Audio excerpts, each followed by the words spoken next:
Hi guys, we're back with another Fallout 76 video, this time looking at the expeditions, starting from the White Springs of all places. A lot of controversy here guys, a lot of people are saying this is an enclave place. No, we're going with responders. Not exactly sure why Bethesda have decided responders would be the perfect people to go and branch out. I mean, yeah, okay, you know, they look after other people, but the location is a bit strange. The White Springs is not the first place I would have thought of.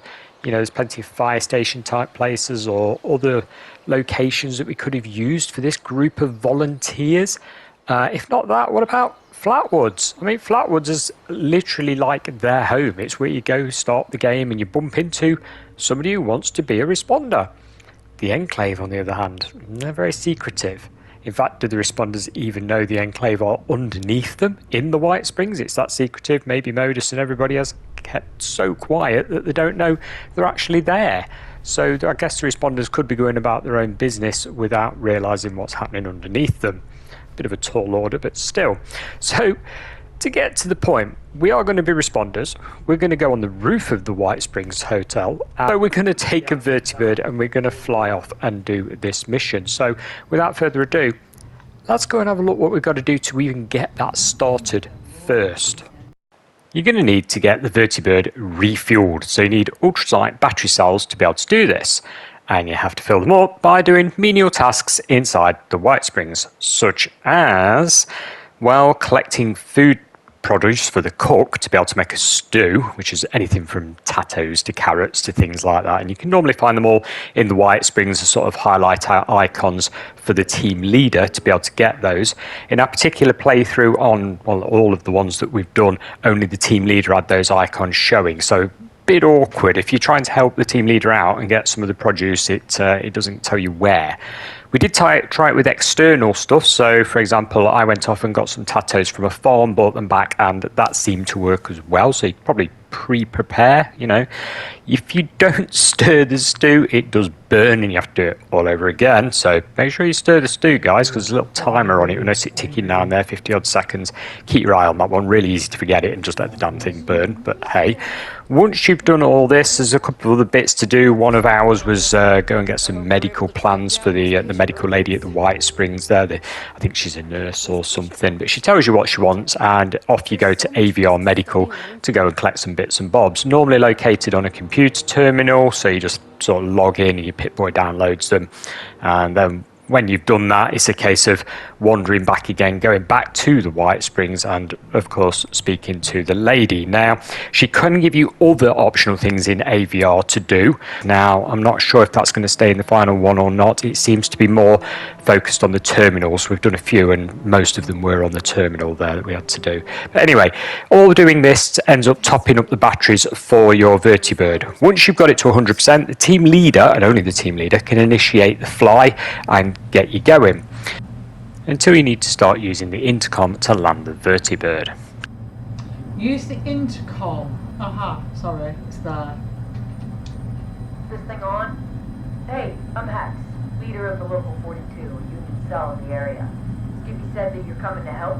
Maybe with you here we can finally pull off a raid on the fanatics occupying our foundry. So first, well, meet me on the ground and I'll fill you in. Once on the ground, you've got a few objectives to do before you actually get to the main sort of steelworks, the pit itself. This normally includes combating normal sort of random bad guys of all various sorts, and 3 mini bosses, if we could call them that. They're definitely a mini boss. They've got a little yellow dot above the head, and they're a little bit tougher than all the others. Now, it does appear that they've got control of the robots of the area. We've seen various shapes and forms and sizes of robots running around, but your main aim is these fanatic hunters. Like I say, go kill 3 of them and move on. In fact, the only thing I really would say on this particular section is to make sure you bring some repair kits with you. Now, a lot of people are stashing them in the stash box because they've got quite a weight to them when you're carrying a lot of them. But, you know, these guys are tough and they are going to take the toll on your weapons. You are going to repairing stuff as you go. We repaired quite a lot of stuff on the run, so a bit like any boss fight that you're going to do, don't go without any. You're going to leave yourself in stuck. As you progress into the steelworks, which has got some really nice liquid metal effects flowing around, I really did think of the Terminator 2 movie when I saw this area. Anyway, that's going off topic a little bit, isn't it? You've got some optional objectives. So you've got to collect some steel ingots, which are sort of dotted around the place, and as you get nearer to them, you're going to get a little marker showing you where they are, but you do have to get near. So you've got to be basically on top of these things before they'll show you where they are, and then it's just a case of climb up or go and collect them, pick them up, etc. So here we've got an ingot showing up on the catwalk above. It didn't show up when we first walked into the room, but there it is. There's 5 of them.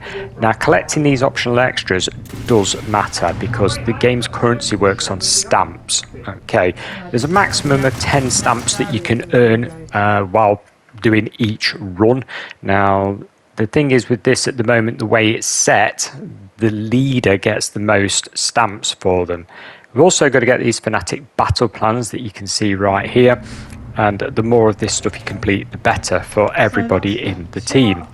So you're going to get 7 from the actual objectives. Like I say, though, you can only do 1 random reward a week. So if you complete all of the optional objectives, yeah, you're going to get 1 random reward from the loot pool, the new loot pool, a week. And that's for the team leader. So, for example, if there's 2 of you doing it, you could do a run with 1 person as team leader, get a random reward because you completed all the optional extras, and then you could switch and you could have the other person in your team be the team leader and again have another go at getting the random reward. But it is only once a week. Other than that, you've got to use your stamps to buy the rewards.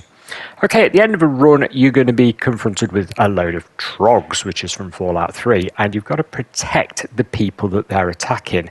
That's easier said than done. On our first couple of runs, we failed this completely. In other words, you're meant to revive them when they go down. The trouble is the trogs explode with acid, as you can see, and you've got to revive the down people. The only thing is, because there's acid floating around, they're actually dying while you're trying to revive them. So you've got to be quick, guys. You've got to revive them really fast. The end trog is very tricky. He is a boss type person. You're going to kill him, and then finally you talk to Hex and on your way back to the Vertibird to get back to White Springs to claim your well-earned rewards. And like I say, this is actually from the very first run we did, I believe, and on this one we did none of the extra objectives, so our rewards were, well, not very good. Like I say, we've done various since then, because on the PTS you can run them very frequently. That's not limited. When it's in the main game, however, your idea really is to stay in it and get these extra objectives done, and that is down to the team leader, because the team leader can sort of end this whenever they want. So if they're in a rush and they don't do the extras, that's not too great for the team.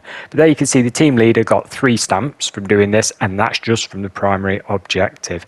Guys, I hope this was of some help for you. It's coming to the game later in the year, near Christmas, and I appreciate you watching. Thanks for now. See you later.